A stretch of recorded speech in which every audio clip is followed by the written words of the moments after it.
First and foremost, I would like to give all praise, glory, and honor unto Yahawah, Bahasham, Yahawashi, Bahasham, Habakak. I would also like to give a double honors unto the apostles and elder bishops of Great Millstone that do well, that have taught me this truth.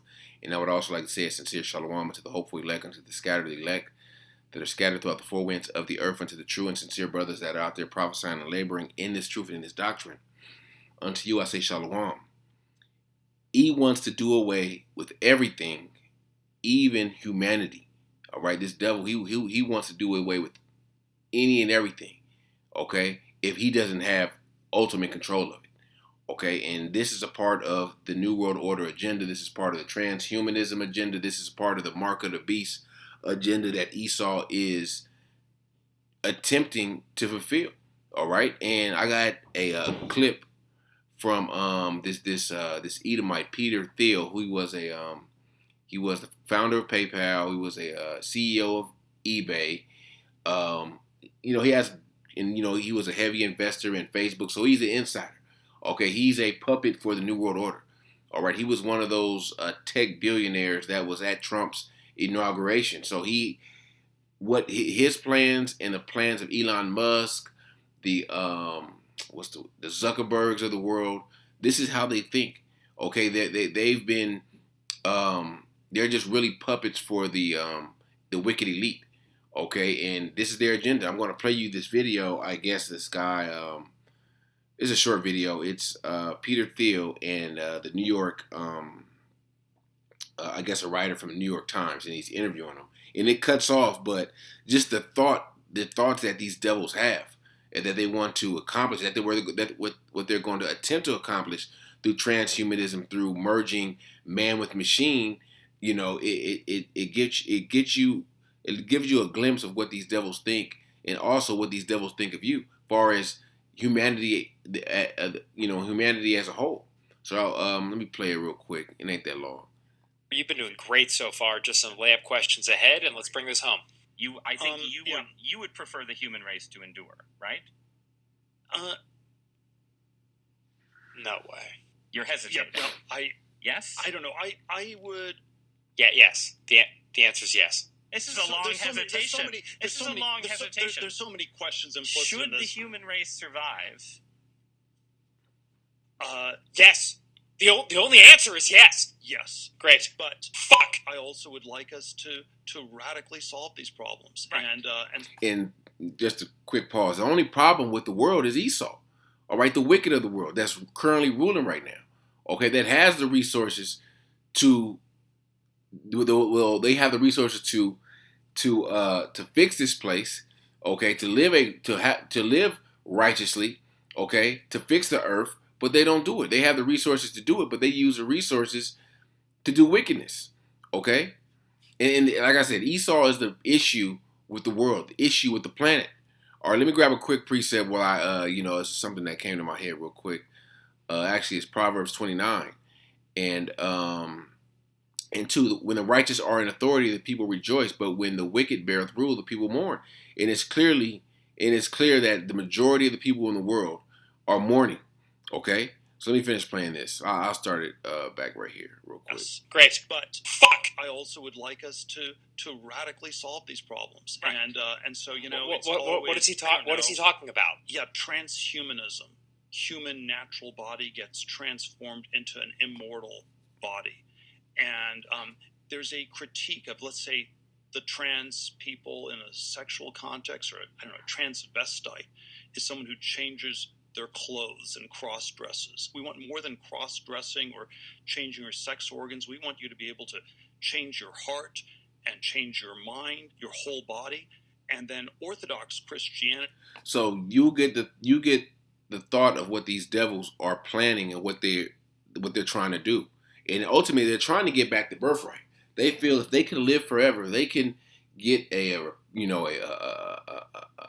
new heart that beats forever, a mechanical heart that beats forever. If they get new organs, that they can live forever. They can get the birthright. All right, and but that's not going to happen. Okay, because because prophecy says that Esau is the end of the world and Jacob is the beginning of it that followeth. Esau, their rulership has an end, okay? But they're gonna, in their mind, Okay, just because they haven't been judged, they haven't paid for their wickedness, their sins against the children of Israel. That don't mean that they're never gonna get judged for it. All right, because right now they're boasting their heart's desire. This is what they desire.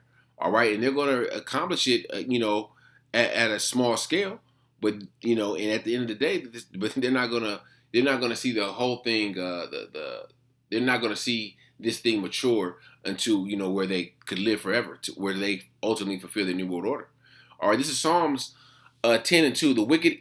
The wicked in his pride doeth persecute the poor.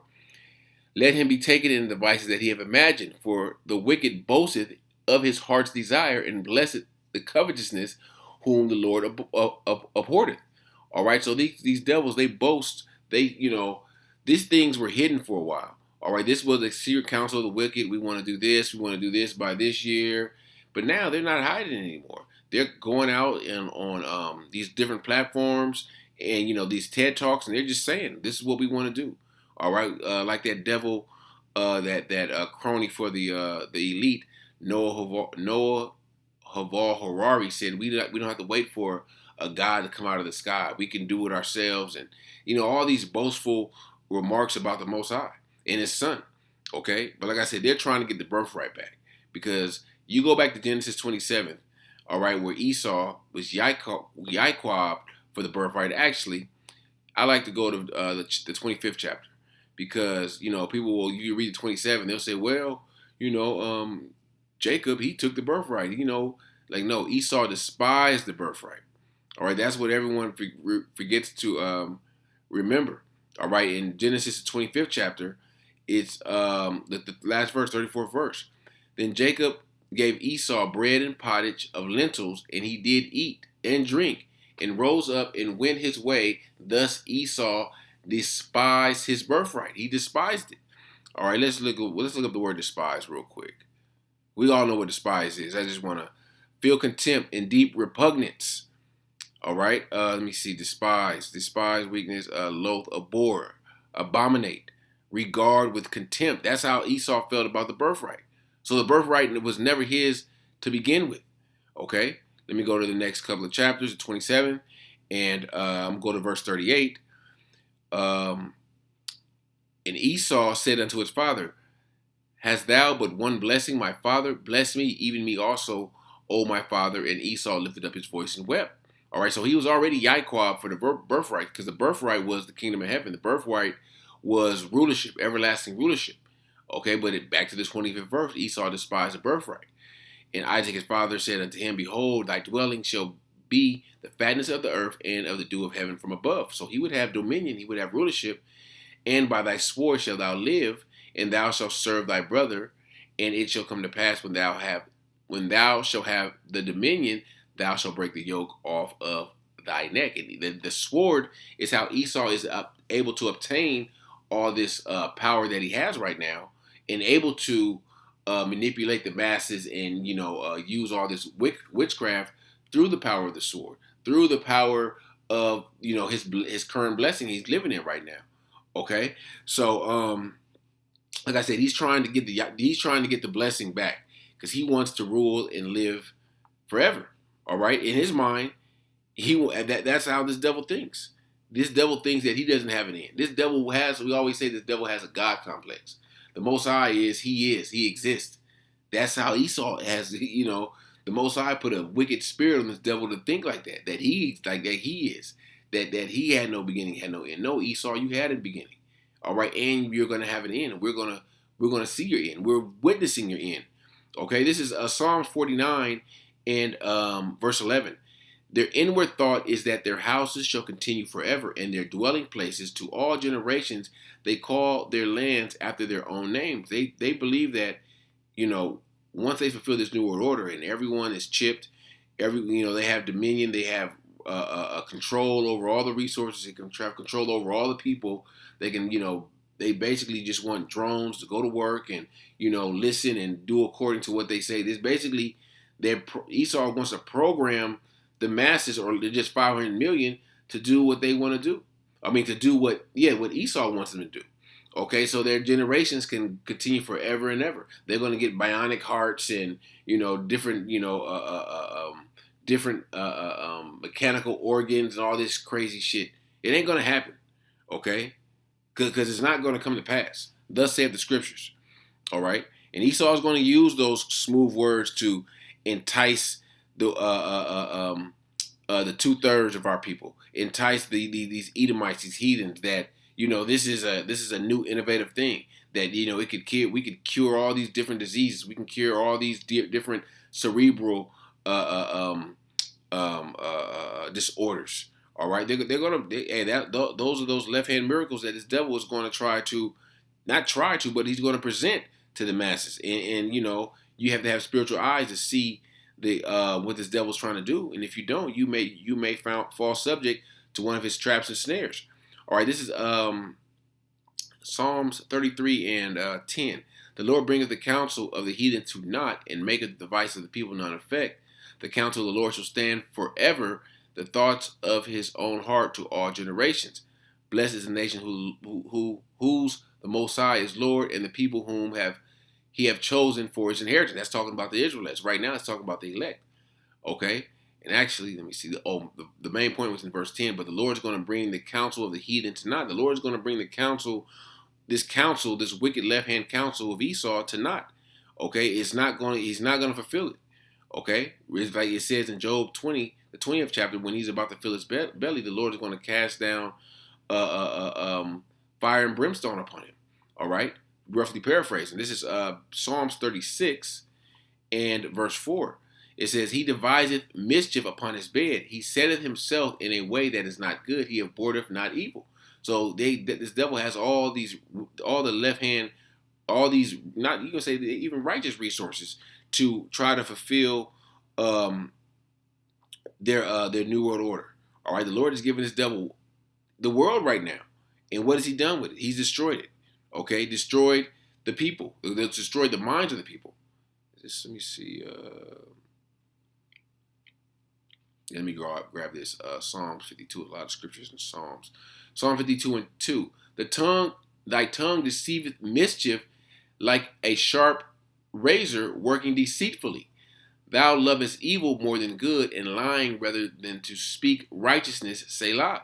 All right, that's what they do. That's what they do. They devise mischief. Okay. Was that Micah 2? Micah chapter 2, and I think it's verse 1. 2.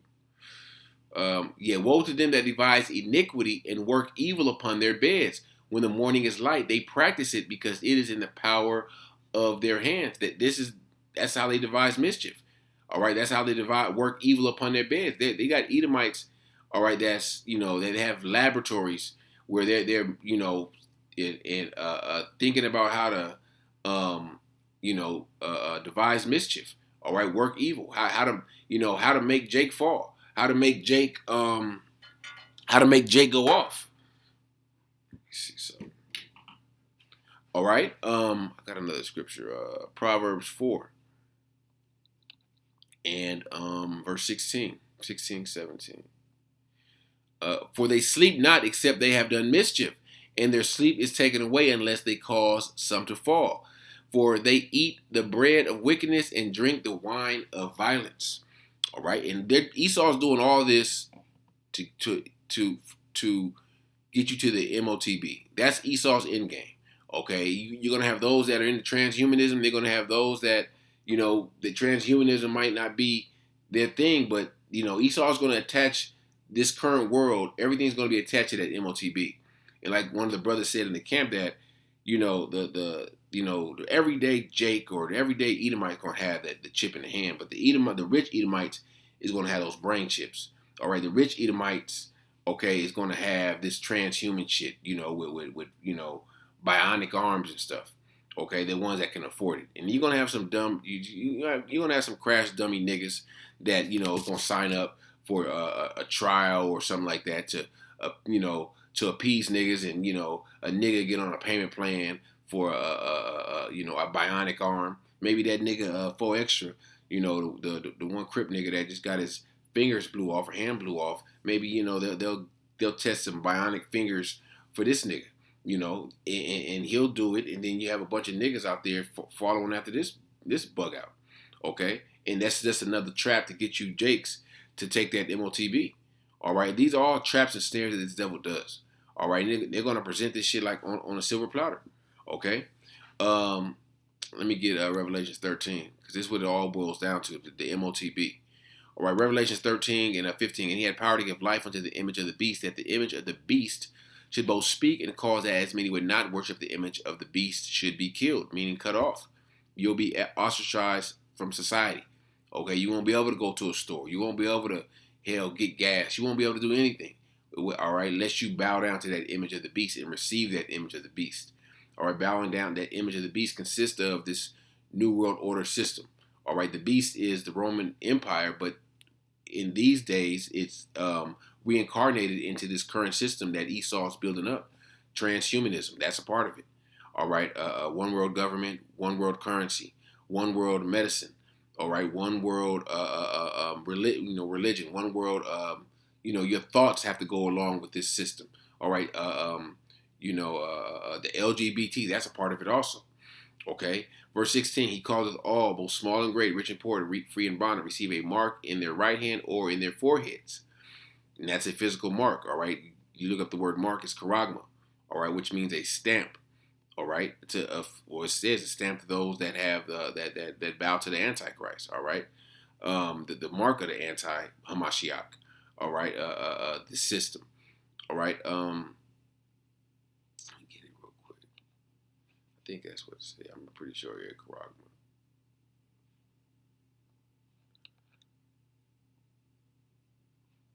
Yep. A mark is stamped at forehead of the badge of the followers of the anti-Hamashiach. Yeah, this system and it's multiple. It's not just one antichrist. It's multiple anti-Hamashiach. Anything that's against Yahawashi is truth. All right. Verse 17, and that no man might buy or sell, save he that had the mark or the name of the beast or the number of his name. Here is wisdom. Let him that hath understanding count the number of the beast, for it is the number of man, and his number is 666. 666. All right, so you won't be able to buy or sell without that device, without that device inserted in your hand, without the brain chip. Okay, and like I said, Esau is going to use multiple devices, like the scripture says in 2 Corinthians chapter 2 and 11, for we're not ignorant of Satan's devices. All right, but just playing, showing this video, this is how these devils think. All right, this is how this the mind state. All right, and like I said, this guy he's just a crony. He's just a puppet for the wicked elite. But they push their ideas and they finance all these different ventures that these guys have, but in reward, they, push their agenda out. All right. So Lord willing, this lesson was edifying unto the hopeful elect. And I want to give all praise, glory, and honor unto Yahawah, Bahasham, Yahawashi, Bahasham, Shalom.